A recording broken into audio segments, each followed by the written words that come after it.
Bonjour et bienvenue dans notre dernière vidéo de ce tutoriel, Sophistique pour utilisateurs débutants. Nous allons présenter ici des trucs et astuces liés à l'utilisation du SSD. Notamment, vous allez apprendre ou trouver de l'aide et des informations complémentaires.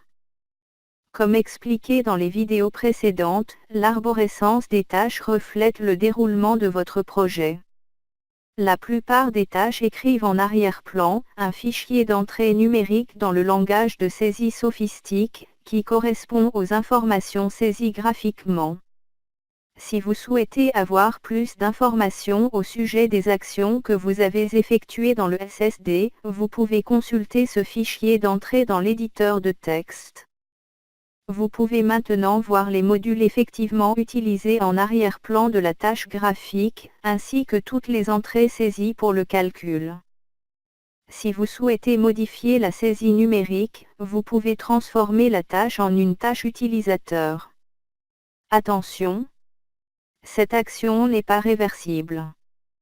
Un manuel fournissant les principes théoriques, des informations sur les commandes d'entrée et sur les commandes de sortie, est disponible pour chaque module. Appuyez sur la touche F1 pour accéder directement à ce manuel.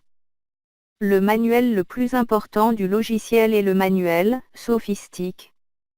Il contient beaucoup d'informations de base à propos du logiciel, ainsi qu'un certain nombre d'astuces en cas de problème avec l'utilisation du logiciel.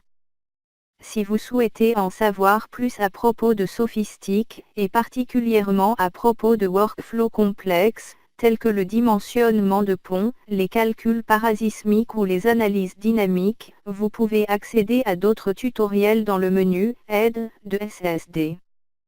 Sur notre site web se trouve aussi un infoportal contenant une bibliothèque d'exemples, de vidéos et d'articles.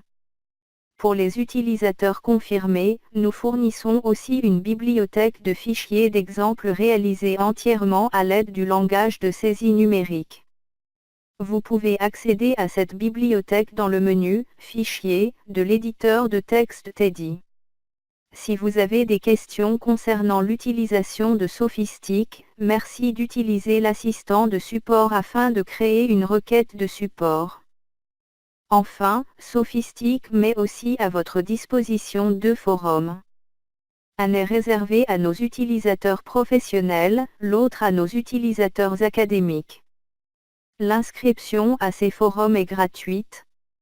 Ils offrent un espace privilégié pour échanger entre utilisateurs et associés de Sophistique.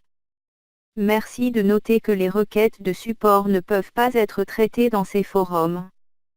En résumé, dans cette vidéo, vous avez vu où trouver de l'aide et des informations additionnelles pour votre utilisation de Sophistique. Pour l'utilisation courante, les sources d'informations les plus importantes sont les manuels de vérification et tutoriels en ligne. En cas de problème, notre équipe du support technique est ravie de vous assister. Vous pouvez les contacter en envoyant un courriel à l'adresse suivante, support@sophistique.com. Une fois encore, merci d'avoir regardé ce tutoriel vidéo.